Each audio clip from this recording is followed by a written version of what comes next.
Централен дневник на К1. Добро вечер, почитувани гледачи. Ова се дел од настаните кои го одбележаа денешниот ден. Министерот за земјоделие Михаил Цветков пред земјоделците од Градско, Иванковци и Црнилиште ги презентираше активните мерки кои земјоделците можат да ги користат. Продолжува инфраструктурната обнова во Свети Николе. Улиците Младинска и Крсте Мисирков ќе прераснат во вистински сообраќајници. Жени од подземјето и концерт на Фолтин вечерва дел од фестивалот Дамите на езерото.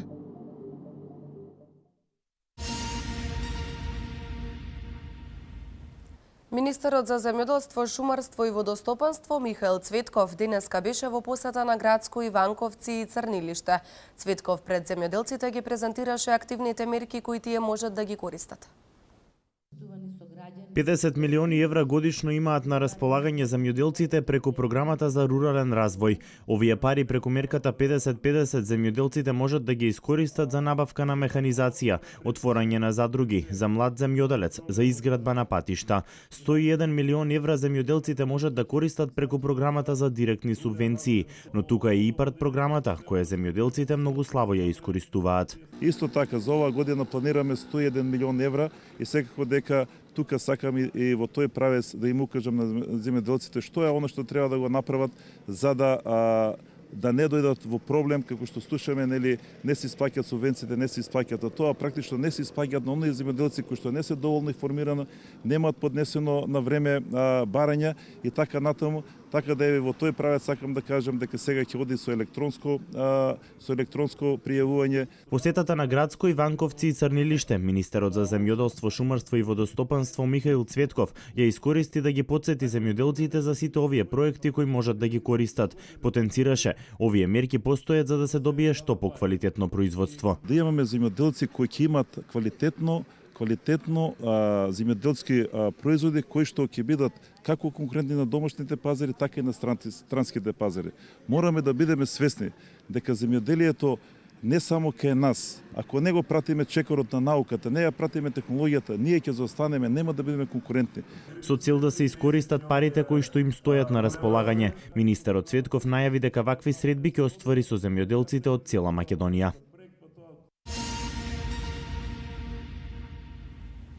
Инфраструктурната обнова во Свети Николе продолжува. Улиците Младинска и Крсте Мисирков ќе прераснат во вистински сообраќајници. Приоритет на локалната самоуправа и понатаму ќе бидат проектите кои ќе придонесат за подобрување на условите за живење во општината. Продолжува инфраструктурната обнова во Свети Николе. Во тек се градежните работи на одреден број улици. Градоначалникот смета дека ќе се решат многу проблеми со реконструкција на двете улици, Младинска и Крсте Мисирков. Овие две улици ќе прераснат во вистинска сообраќајница. Тоа што го правиме е една модерна сообраќајница која што верувам дека 20 години нема да се чепне во неја, затоа што квалитетот и начинот на изведувањето на работите е на многу високо ниво, а се работи за огромен градежен зафат. Значи, морам да кажам, огромен, 1720 метри да го поврзете едниот со другиот дел на градот, значи, тука ќе решиме и многу атмосферски прашања, значи, во делот на атмосферската вода, значи, ќе решиме многу проблеми кои што во перспектива нема да ги имаме. Следната година во Свети Николе ќе се реконструираат и останатите улици, но како што вели Тасев ќе се реши најголемиот проблем со кој се соочува општината, а тоа е старата водоводна и канализациона мрежа. Она што е значено растаретување најголемиот проблем во општина Свети Николе. Она што не се гледа под земја, тоа е старата канализациона и водоводна мрежа. Од локалната самоуправа велат дека и понатаму приоритет ќе бидат проектите кои ќе придонесат за подобрување на условите за живење во Свети Николе.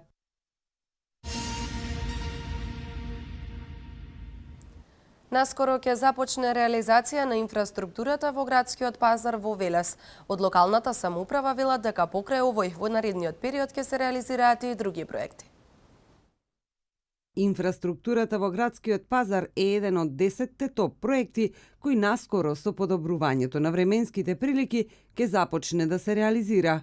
Од локалната самоуправа очекуваат до месец мај да биде завршен деталниот урбанистички план, Токму за тој потфат, почнувајќи од линијата на Стар мост, па сето од последните куќи ке училиштето Јордан Хаджи Константинов Джинот, вклучувајќи ја и старата зграда на театарот. Приоритет на тој план ние пред се градскиот пазар, секако проширувањето на новата автобуска станица што треба да се догради на тој сегмент од планот. Значи, тоа ни е основна работа.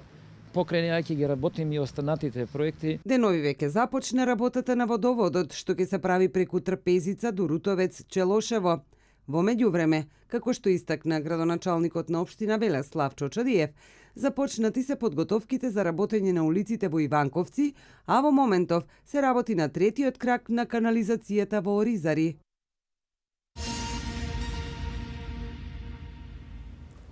Вчера вечер во театарот Јордан Хаджи Константинов Джинот во Велес со изведба на представата Медеја започна музичко-театарскиот фестивал Дамите на езерото. Вечерва љубителите на театарот ќе имаат можност да уживаат во представата Жени од подземјата. Со изведба на представата Медеја на текст на Сашо Димовски, а во режија на Ненад Витанов. Во театарот Јордан Хаджи Константинов Джинот стартуваше музичко-театарскиот фестивал Дамите на езерото. Настанот е во организација на фестивалот на античка драма Стоби, Сдруженијето за култура Преспа од Лерин и Организацијата за родова еднаквост од Атина. Ова е дел од програмата на Европската Унија за меѓугранична соработка помеѓу соседна Грција и Република Македонија. Идејата беше многу едноставна, да се направи нова институција и нови стандарди во културолошка прекугранична област, а не само еден нов меѓуграничен фестивал. Двете организации влегоа во тесна соработка и го создадоа новиот Преспански фестивал. Европската Унија преку програмата Интерект ја поддржа идејата и обезбеди финансиски средства за да се воспостави една долгорочна соработка. Фестивалот Дамите на езерото продолжува и завршува вечерва. Во театарот Јордан Хаджи Константинов Джинот ќе биде изведена представата Жени од подземјето на Андреј Цветановски, пошто ќе следи концерт на култниот македонски бенд Фолтин.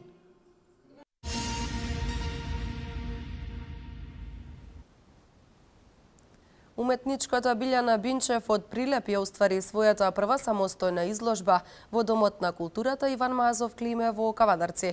Таа се представи со 14 дела масло на платно од циклусот насловен Емоции. Со 14 дела масло на платно се представи прилепчанката Билјана Бинчев, која за неа ова беше прва самостојна изложба. Кавадарчани имаа ретка можност да ги погледнат нејзините дела од циклусот насловен Емоции. За повеќе од еден месец уметничката успеала да ги створи овие дела, кои представуваат нешто ново, нешто свежо за неа. Оваа изложба е олицетворение на нејзиното внатрешно јас, пренесувајќи ги своите емоции на платното, изработени од нејзиниот сопствен уметнички ракопис.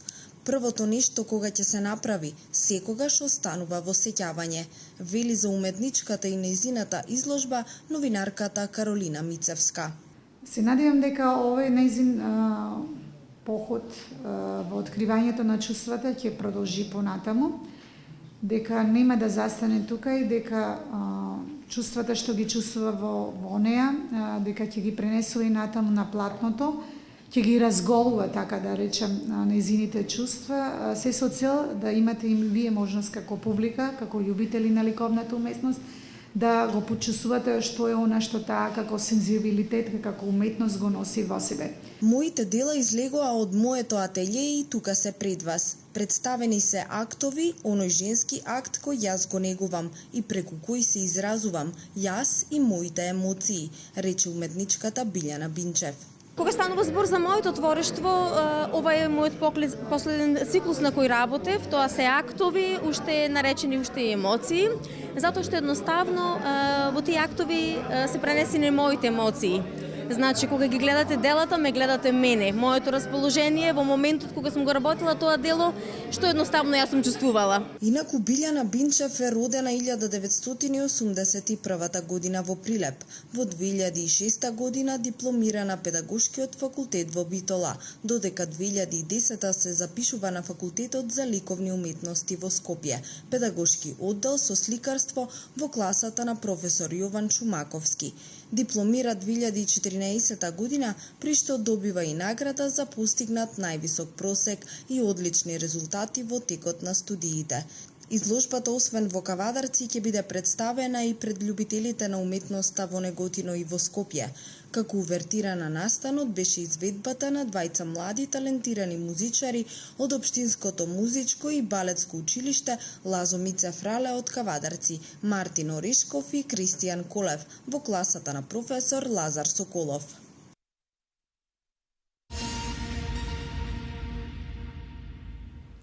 А дел од тимот на К1 телевизија имаше можност да почувствува како е да се лета со параглайдер.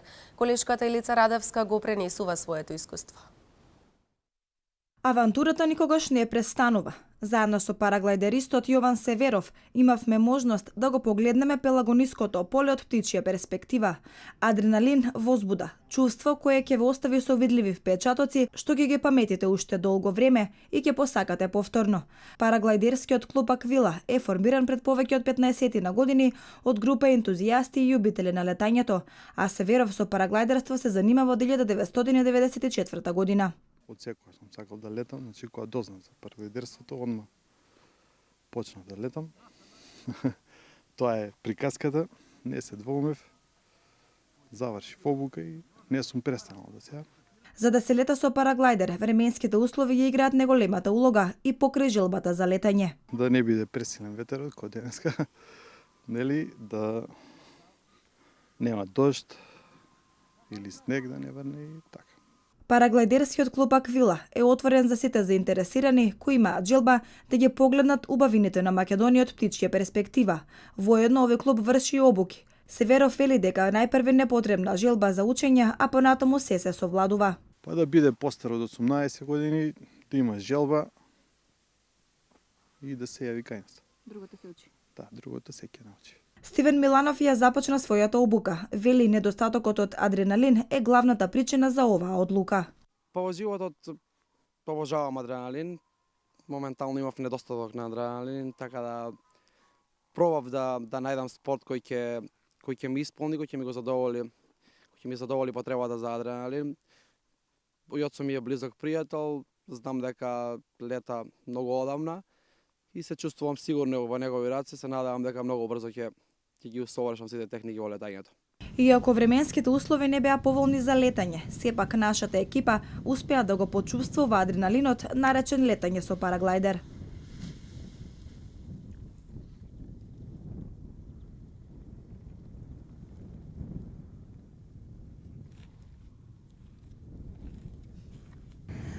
Прекрасно е чувството кога го наблюдувате пелагониското поле од птичја перспектива. Летањето со параглайдер треба да се доживее. Зборовите се премалку за да се опише убавината на Македонија од една поинаква птичја перспектива.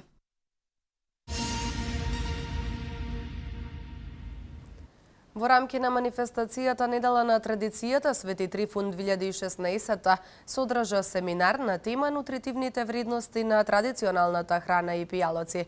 Настанот е во организација на Општина Демир Капија и Центарот за едукација и мрежување во туризмот Ценет. Семинар на тема нутритивноста на традиционалните јадења и пијалоци се одржа во просториите на Центарот за едукација и мрежување во туризмот Ценет. Истиот беше организиран за учесниците на надпреварот Најдобра традиционална трпеза Свети Трифун 2016.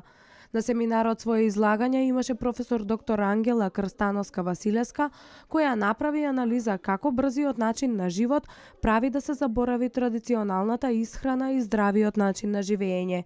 Таа истакна дека токму ваквите манифестации се можност да се потсетиме на старите заборавени рецепти. Надпреварот ќе се одржи на 14 февруари по повод празникот на лозарите Свети Трифун.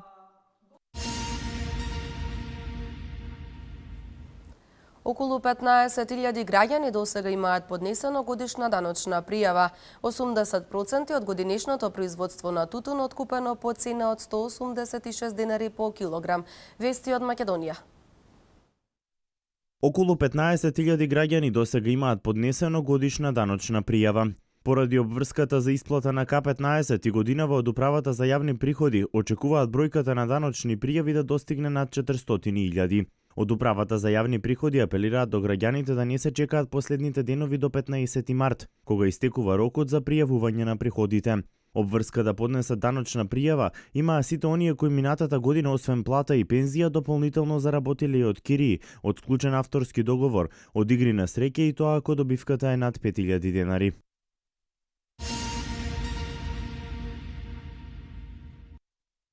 $15 милиони килограми тутун или 80% од неговото производство откупени по цена од 186 денари, потврди Сојузот на тутунарски здруженија. Во одделни производствени региони имало неколку реакции во поглед на добитоците што ги прават откупните компании, а тутунот се откупувал и со просечната откупна цена.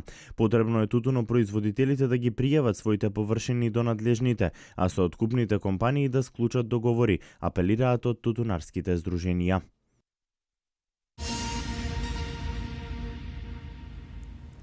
Повеќе од 3000 бремени жени во Колумбија заразени со вирусот Зика. Расте бројот на загинати од земјотресот во Тајван. Свето денеска. Повеќе од 3100 бремени жени во Колумбија заразени со вирусот Зика. Овој вирус се пренесува преку убодот комарец, а е поврзан со тешко оштетување на мозокот на новороденчињата, микроцефалија која спречува мозокот на фетусот нормално да се развива, а засега не постои вакцина или лек. Засега во Колумбија нема забележани случаи на микроцефалија поврзани со Зика, но се предвидува бројот на заразени да се зголеми, информира председателот на оваа земја Хуан Мануел Сантос во негово излагање за тамошната телевизија, додека пак болеста продолжува брзо да се шири и низ Америка.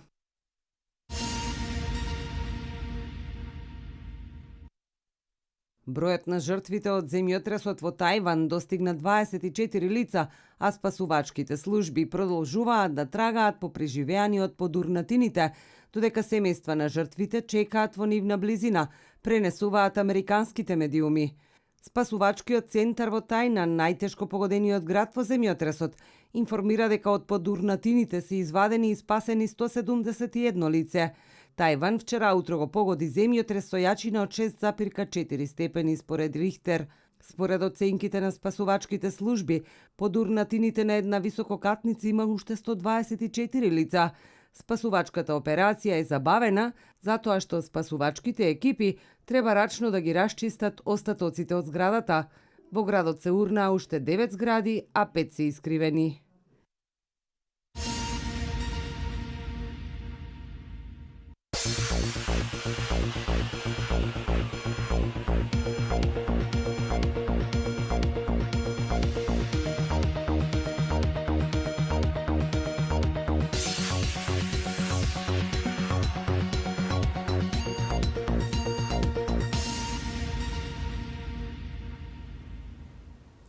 Надпреварот помеѓу КМФ Богородица од Демир Капија и КМФ Овчеполе, кој требаше да се одигра попладнево, не се одржа поради откажување на КМФ Богородица од лигата.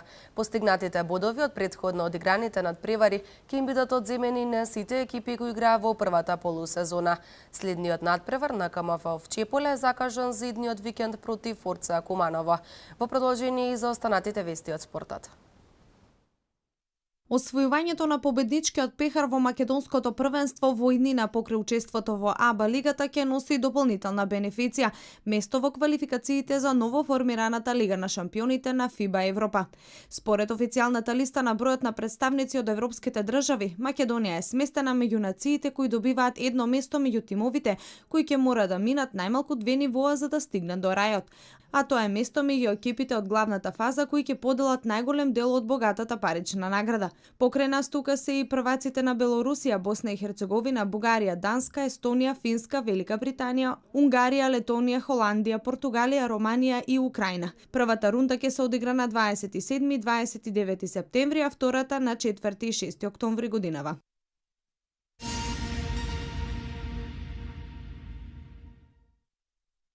Ракометарите на Вардар остварија уште една победа во СЕХА лигата, совладувајќи го Некса на гостински терен со 29-36. Вардар Церутински ги освоја, покажувајќи дека се далеку поквалитетен противник. Веќе по првите 10 минути црвено-црните поведоа со 7 гола разлика, 1:8. Вардар на одмор замина со 3 гола предност, 14:17. Лука Циндрик беше најефикасен ракометар во редовите на Вардар со 11 постигнати гола, а Тимур Дибиров беше 100% и зад своето име запиша 8 погодоци, од кои 4 од седмерец. Иван Сршен со 6 гола беше прво име во редовите на Нексе.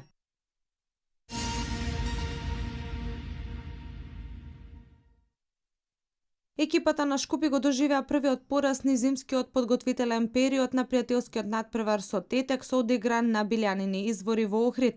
Штофарите славеа минимално со 1:0 во надпревар кој беше одлучен во првото полувреме со погодокот од пенал на Боби Божиновски. Ова беше трет надпревар за Шкупи за време на паузата по претходната победа над Македонија Ѓорче Петров од 5:1 и ремито со српскиот Младост Лучани. Денес прволигашот го очекува и тест дуелот со Новаци во Охрид, пошто екипата се враќа во Скопје.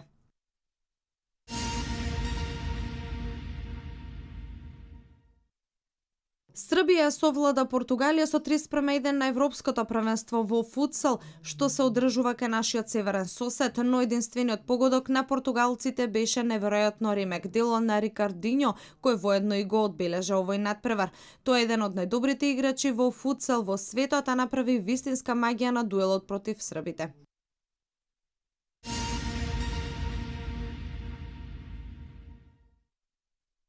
Лестер продолжува да живее во бајка, растурајќи ги противниците на патот кон славата. Како што минува времето, лисиците се повеќе ги убедуваат стручњаците дека формата и квалитетот не се случајни, туку избраниците на Клаудио Раниери се многу сериозни во желбата да станат шампиони на Премиер лигата.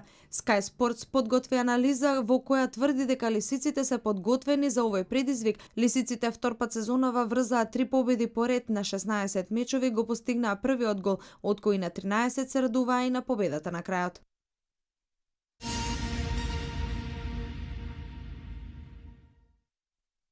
Оклахома беше на чекор да направи сензационален пресврат по негативата од 20 поени разлика во пресметката со Голден Стейт, но сепак шампионот ја покажа својата истрајност во последната четвртина и ја продолжи неверојатната серија од 41 победа во низа пред домашните гледачи. Warriors си одигра ужасна трета четвртина во која му дозволи на противникот да ја стопи негативата од 20 поени, но во одлучувачкиот период одиграа на нивото од првиот дел од мечот и не дозволија победничко славје на Оклахома, која на крајот загуби со 116:108. Кај домаќините најдобар беше Стеф Кари со 26 поени, 10 скока, следен беше Барнс со 19 и Томпсон со 18 поени. По двете победи во серија Лос Анџелес Лейкерс се покажаа во добро светло и на исклучително тешкото гостување кај Сан Антонио, меѓутоа четата на Коби Брајант немаше доволно сили да направи изненадување и на крајот претрпе достоен пораз со 116:102.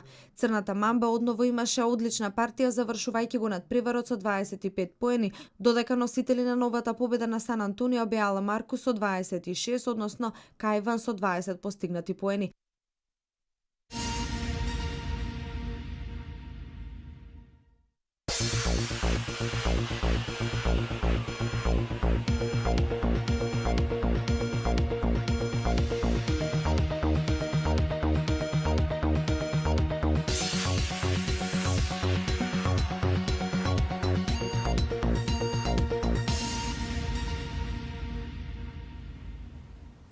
Денеска имавме претежно сончево време со максимална температура до 14 степени. Да погледнеме какво време не очекува со почетокот на новата работна недела.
Тоа беше се за денес. Јас ви посакувам пријатна неделна вечер.